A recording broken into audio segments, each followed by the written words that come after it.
Saya cerita sedikit tentang pertemuan saya dengan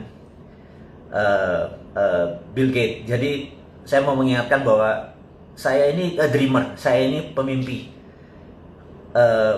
Suatu hari Anda tahu bahwa saya di kantong saya selalu punya rumahnya Obama, rumahnya Trump, White House saya gunting, dan ternyata saya sekolah di sana gitu ya. Padahal Kamso ya, come from Deso ya. Terus saya mempunyai impian, yaitu saya gunting fotonya Bill Gates di dompet saya. Kalau ditanya sama orang-orang, ini kenapa ada foto Bill Gates di tempat kamu? Saya bilang, saya tuh niat ingin makan malam dengan orang paling kaya di dunia. Gitu, waktu itu Bill Gates. Dan itu udah tahunan yang lalu. Nah, suatu hari Bill Gates datang ke Indonesia. Ada sahabat saya, wartawan senior dari koran kenamaan Indonesia. Kemudian dia bilang, Mas, saya ada tiket, kamu makan malam sama Bill Gates. Waktu itu Bill Gates di zamannya Pak SBY, 2009 atau 10 saya lupa ya, kan datang ke Indonesia. Kita makan di Mulia tapi dengan 400 orang. Saya bilang, ini dream come true. Bayangin, setelah saya nempel gambar Bill Gates di dompet saya, karena saya liatin terus, saya bilang suatu hari saya makan malam sama dia, suatu hari saya makan malam sama dia gitu. Nah, alhamdulillah benar. Apa yang saya lakukan? Saya duduk di round table di Hotel Mulia, Bill Gates duduk jauh. Saya sambil di situ ya ada orang-orang terkenal lah, ada menteri, ada pejabat-pejabat teras zaman waktu itu. Nah, lagi kita makan, dalam hati saya bilang kayaknya nggak sah sih kalau saya makan malam atau kita makan malam tapi jaraknya jauh. Emang saya lihat dia, jadi saya cuma ngeliat dia pakai batik, saya ngeliat orangnya gini, orangnya santun tapi smart, tapi ya gitu deh. Saya cuma sambil membayangkan gitu ya. Nah, kemudian tapi saya bilang saya nggak puas nih kalau nggak ngobrol, ini nggak sah nih gitu ya. Nah, terus di tengah-tengah acara lagi makan, ada yang nyeletuk gitu, Mr. Gates, might as well, kan kita lagi bareng-bareng di tempat makan, boleh nggak kami tanya jawab? Terus mereka nanya sama si audiens, sama kita yang ber-300-an orang ini nanya, is there anyone yang di sini yang mau bertanya pada Mr. Gates? Apa yang terjadi? 300-300-nya angkat tangan. Saya mau gitu ya. Saya bilang, oh gila. Terus dia bilang, temennya ngomong di sebelahnya, oke, Mr. Gates maybe only bisa answer dengan 5 pertanyaan aja, jangan banyak-banyak. So, siapa yang mau nanya, tolong nulis di kertas gitu ya. Nah, semua orang naik tangannya. Dan saya bilang, oke, saya take the moment. Ini kan moment of greatness ya. Saya ambil kertasnya, saya tahu kan teman-teman tahu bahwa saya memiliki sebuah keilmuan, ya ilmu kuno sih, ilmu nggak keren-keren banget bagaimana memprogram pikiran bawah sadar seseorang. Saya bilang, dia pasti baca tulisan saya, saya tulis gitu ya. Saya lipat, saya taruh. Oke. Kemudian makan seperti biasa, kemudian Mr. Gates buka satu-satu.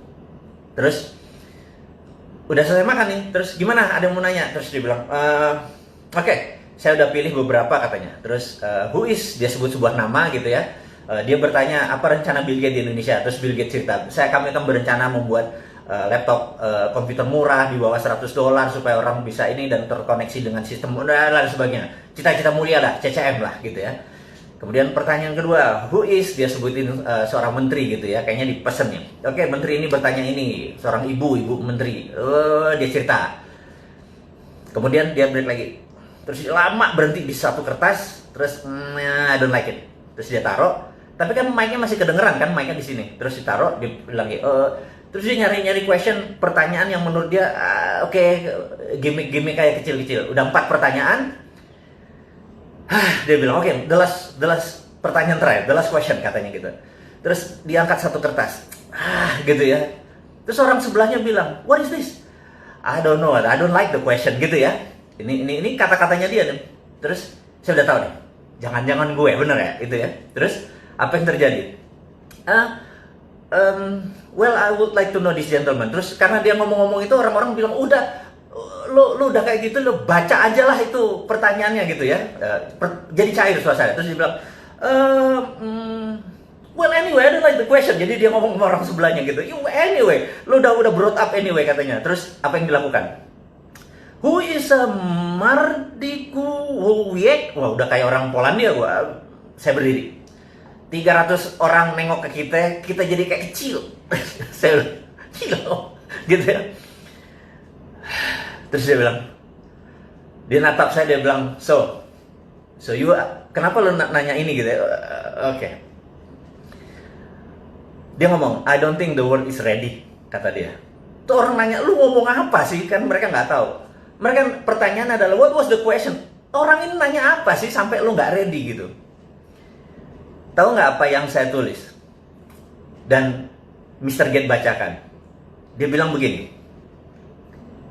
This gentleman, katanya, bilang, I could never be like Andrew Carnegie. Jadi saya menulis di kertas itu, you will never be like Andrew Carnegie. Gitu ya. Dia bilang, jadi dia tulis, I would never be like Andrew Carnegie, gitu ya. And this is right, katanya. Gue nggak akan pernah bisa kayak Andrew Carnegie. Itu kata Gates, gitu ya. Semua orang bingung.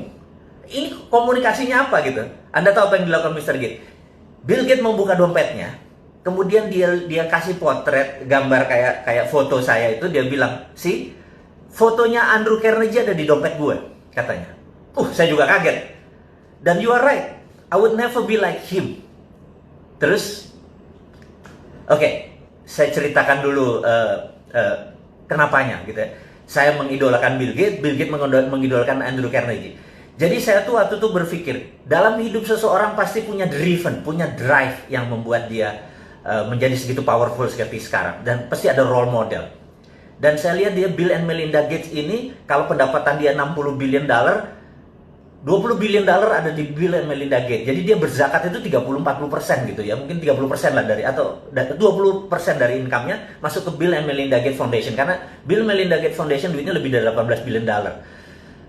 Cukup powerful. Pasti dia punya sebuah role model. Dan saya tahu the biggest philanthropy in the world adalah Andrew Carnegie. Jadi Andrew Carnegie adalah, Anda boleh cek siapa Andrew Carnegie. Di seluruh dunia, Museum Andrew Carnegie itu ada, gitu ya. Anda kalau pergi ke Singapura ada, pergi ke Bulgaria ada, Anda pergi ke London Anda ketemu Museum Andrew Carnegie. Andrew Carnegie mendedicate uangnya untuk pendidikan, informasi, dan museum, koleksi-koleksi sains. Nah, Andrew Carnegie di tahun 1900 dia menjual US Steel, dia memiliki Dow Jones, dan Anda tahu Dow Jones, saya udah nggak bisa diceritain lah. Nah, ada New York Stock Exchange dan lain sebagainya. Yang jelas dia punya US Steel yang waktu dia jual angkanya $1 billion. Pada saat sekarang waktu dia menjual US Steel itu di 19 sekian itu, kekayaannya itu kira-kira 4 kali kekayaan Bill Gates saat ini. Jadi kalau Bill Gates punya berapa? Katakanlah 80 billion, dia punya 4 kalinya, 320 billion. Jadi kita tahu itu duit waktu itu. Nah, Anda boleh cek di Wikipedia. Di tahun 1898, Filipina ingin merdeka dari Spanyol. Dan Spanyol waktu itu minta uang $20 billion. Filipina nggak punya uang tebusan seperti itu memerdekakan Filipina, dan Filipina minta Amerika. Amerika nggak punya uang, Federal Reserve nggak punya uang, dan Federal Reserve meminta Andrew Carnegie menebus $20 billion untuk kemerdekaan Filipina. Sahabat, apa yang dilakukan? Andrew Carnegie membayar tunai $20 billion. Sebuah negara yang dia merdekakan, tanpa sekalipun dia pernah injak tuh tanah Filipina. Jadi, ini membuktikan satu hal, bahwa swasta Amerika lebih kaya daripada negara Amerika. Dan Andrew Carnegie menjadi the biggest philanthropy yang menjadi role modelnya Bill Gates. Karena itu di dalam analisa saya, menganalisa Bill Gates, saya menebak bahwa dia pasti punya role model gitu ya. Dan saya menebak pasti Andrew Carnegie. Saya nggak pernah tahu, tapi ini kemampuan analisis, kemampuan Sontoloyo. Yang Sontoloyo itu saya bilang, oke, you could never be like Andrew Carnegie. Lo nggak akan pernah bisa menjadi seorang Andrew Carnegie. Dan dia bilang, you are right, gue nggak pernah bisa jadi Andrew Carnegie. Nah, jadi itulah yang memotivasi dia. Itulah yang memotivasi saya bahwa kalau Andrew Carnegie pernah begini, di rumah yatim pun saya mencoba mendedikasikan kecil, filantropi kecil, nggak jauh sekali dari seorang Bill Gates dengan foundationnya atau Andrew Carnegie. Tapi ini gamesnya, mau jadi the best of the best ya. ya kita berkompetisi dengan the best, berkompetisi dengan Andrew Carnegie gitu ya, bukan berkompetisi sama 4L gitu ya, itu bukan kompetitor kita gitu. Dia pernah ya gitu, kompetitor kita gini, bukan kompetitor, role model gitu ya, dan kita bersaing sehat. Kalau 4L mah udahlah, gue males ngomongnya.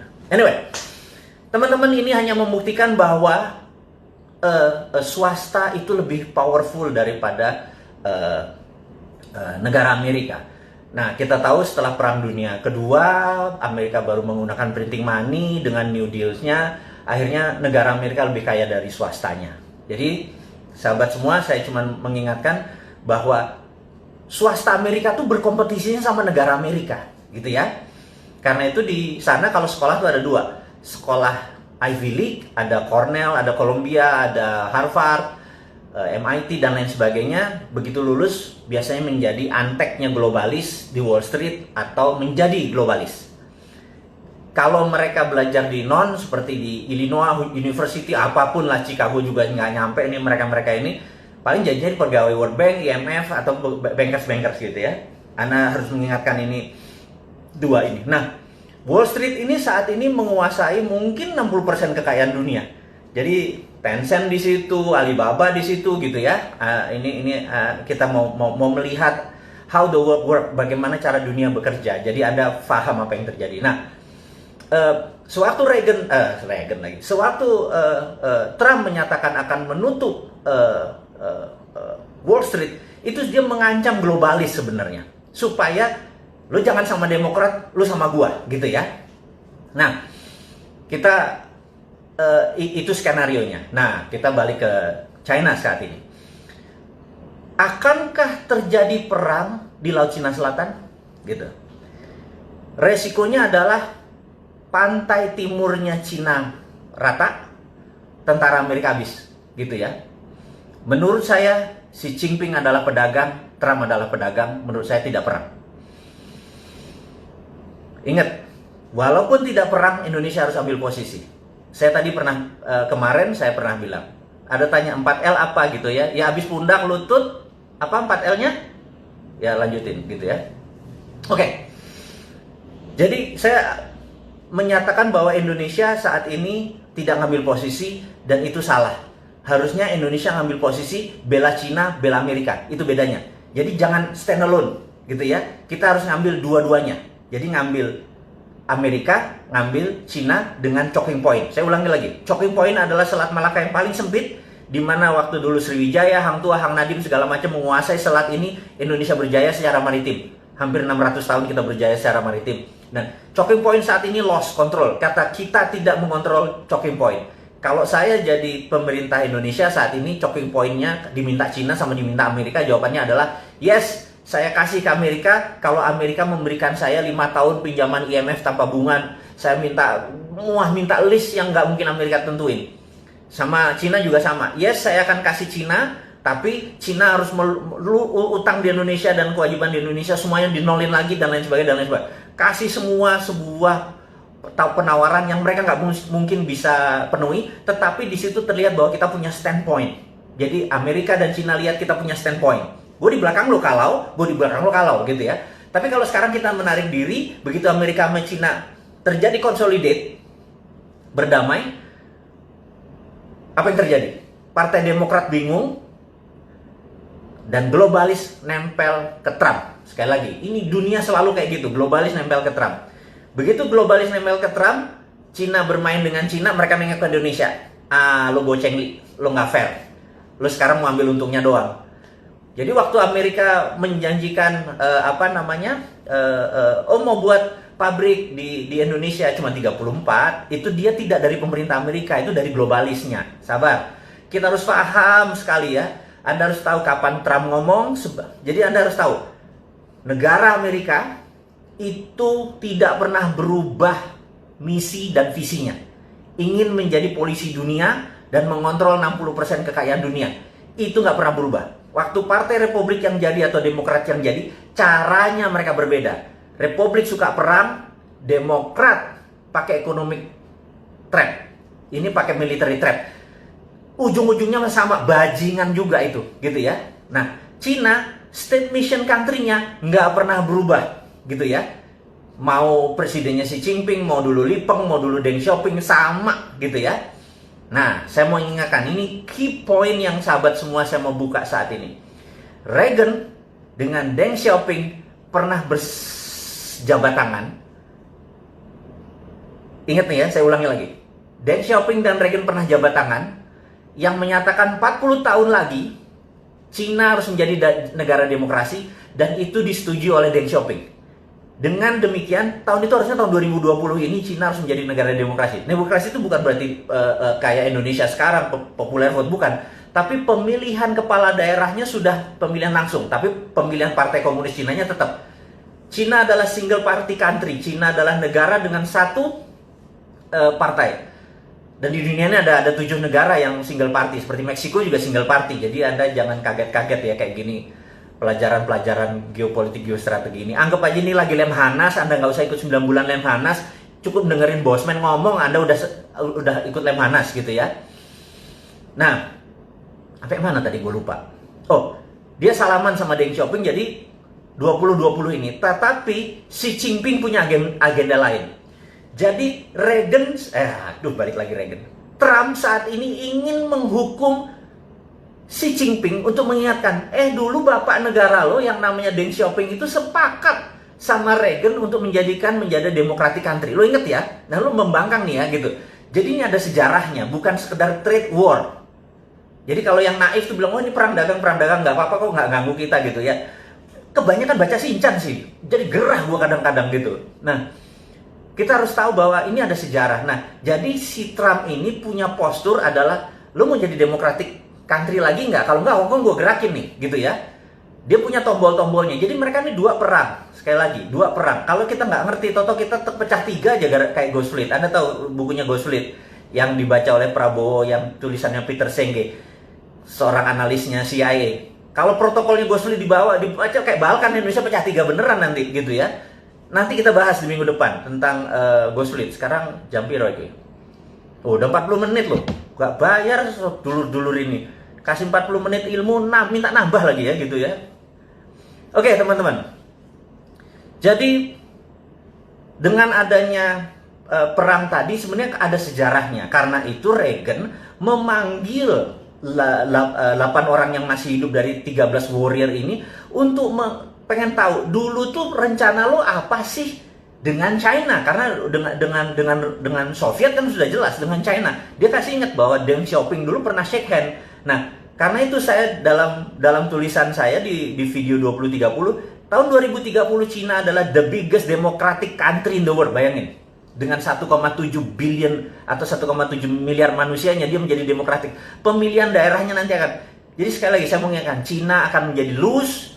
Dengan bargain tersebut currency dia menjadi lebih leluasa. Tapi Trump akan memenangkan lagi. Ingat ya, ini sekali lagi, Trump bisa menang nih. Jadi Trump pulang kampung nanti menyatakan dia menang terhadap China. China bilang kita juga nggak kalah. Jadi dia bukan bilang menang ya, China nggak kalah, nggak kehilangan muka di negaranya. Nah, Trump selesai masalahnya. COVID sekali lagi nggak terlalu penting karena kita live with COVID forever. Oke, sahabat semua. Ada terakhir mungkin saya sekedar mengingatkan bahwa beberapa kita mendapatkan berita bahwa China punya renminbi, punya digital currency, punya dan anti dolar. Tar dulu. Itu misleading kalau anti dolar.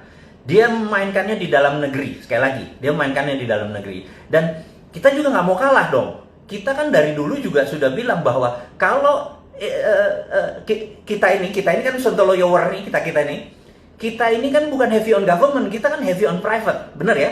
Kalau saya nih dapat mandat, tapi tenang, saya tidak akan masuk ke politik, saya janji, karena passion saya nggak di situ. Tapi kalau kita dapat mandat atau misi ini ada yang nerima, kita kasih juga. Kita adalah heavy on private, jadi swastanya tapi bukan kapitalis, bukan 9 naga yang jadi kaya, UKM yang jadi kaya. Jadi kita ini juga pro on private, tetapi UKM, karena itu kita bangun Santara, kita bangun Rifit, kita bangun organisasi untuk mengangkat UKM. Jadi kita tahu 2030 85% ekonomi dikuasai oleh UKM yang going global. Ini mark my word ya. Anda boleh catat kata-kata saya kalau 2030 tidak terjadi 85% ekonomi dunia, saya kasih Anda 1 juta dolar. Anda ingetin, Bosman, 1 juta dolar lo janjiin kalau tahun 2030, 85% dunia ini yang menguasai adalah UKM yang going global. Jadi nanti, buktinya apa? Sekarang ini, perusahaan besar pivotnya susah. Jadi kayak Unilever, Ultra, itu pivot. Begitu ada perubahan terhadap COVID, terhadap distancing dan lain sebagainya, merubah badannya yang besar itu nggak mudah. Tapi UKM 2 bulan kolaps, ada yang tinggal 10%, ada yang bangkrut dan sebagainya. Tapi besok dia udah hidup lagi karena UKM itu pivotnya gampang, mindahinnya gampang. Nah, sahabat semua, jadi tahu karena demikian kita filosofinya adalah menolong mengangkat UKM. Jadi misi kita jelas, mengangkat UKM. Gimana UKM menjadi berdiri, dan kita nggak peduli sama pemerintah. Pokoknya jangan diganggu aja kita, biar urun dana ini berlangsung dengan baik. Itu satu. Yang kedua yang saya mau ngomongin, tapi ini too early. Saya minta too early karena ini masih beta. Beta adalah, teman-teman, beta ya, sabar. Saya mau memberikan sesuatu yang teman-teman harus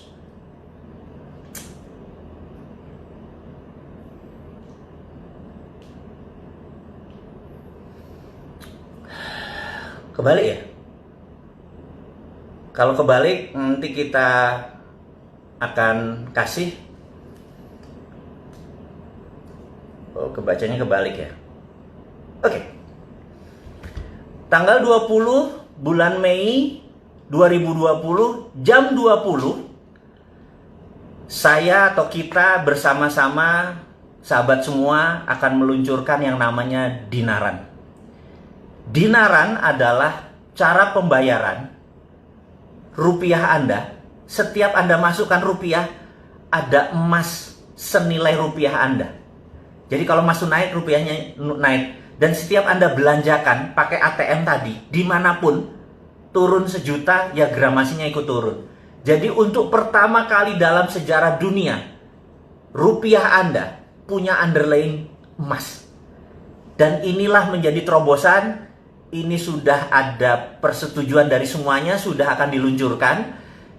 Anda jangan bangga dengan renminbi, Anda jangan bangga dengan apapun, karena ini produk tanah air.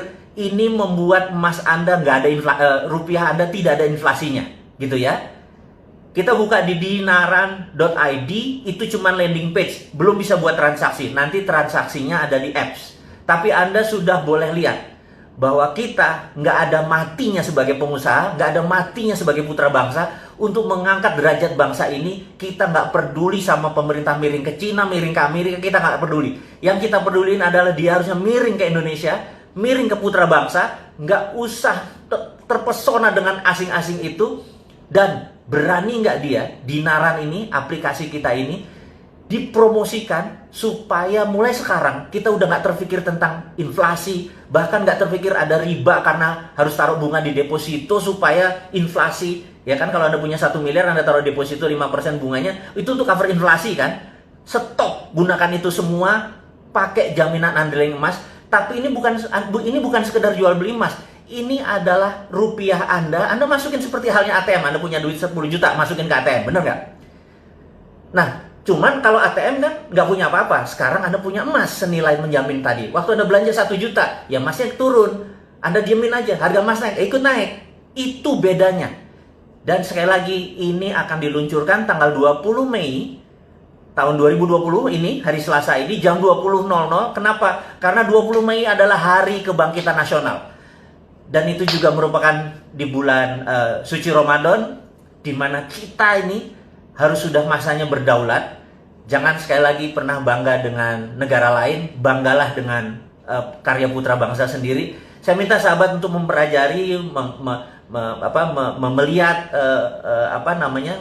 landing page ini. Kita diskusi nanti setelah ini ya, bahwa kita bukan sekedar mengkritik, kita bukan sekedar menggurui, nggak ada niatan, tetapi kita mau gandengan tangan, kita mau bersama-sama untuk menjadi sukses. Teman-teman, mudah-mudahan Dinaran ini bisa menjadi salah satu kontribusi kita yang lain lagi tentang kita membantu UKM, membantu bottom of pyramid yang saat ini nggak ada yang ngurusin, menjadi punya personal sovereign wealth fund.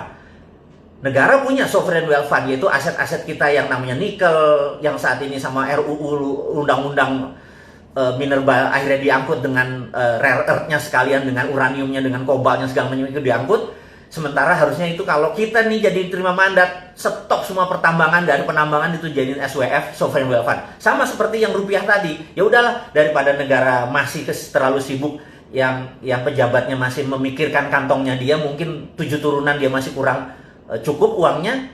Apa yang kita lakukan? Kita punya sendiri yang namanya sovereign wealth fund. Anda punya 2 juta taruh, Anda punya 1 juta taruh. Yang penting Anda sekarang tidak bergantung lagi pada bunga bank, tidak bergantung lagi pada sistem perbankan. Ini adalah banking from non-bank. Jadi ini adalah banking, tapi dari non-banking. Jadi banking tapi bukan dari bank, gitu ya, dari dinaran.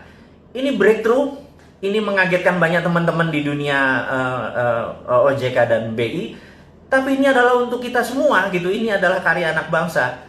Sahabat semua, akhirul kalam, saya tidak mau menahan Anda lama lagi karena sebentar lagi yang di Indonesia bagian tengah sudah akan buka puasa, yang di Indonesia bagian barat sudah siap-siap buka puasa. Selamat bergosip mengenai dinaran. Saya sekedar mengingatkan bahwa bagi mereka yang ingin membeli buku dan lain sebagainya, lihat di IG, di Jual Vision 2030 ada di IG,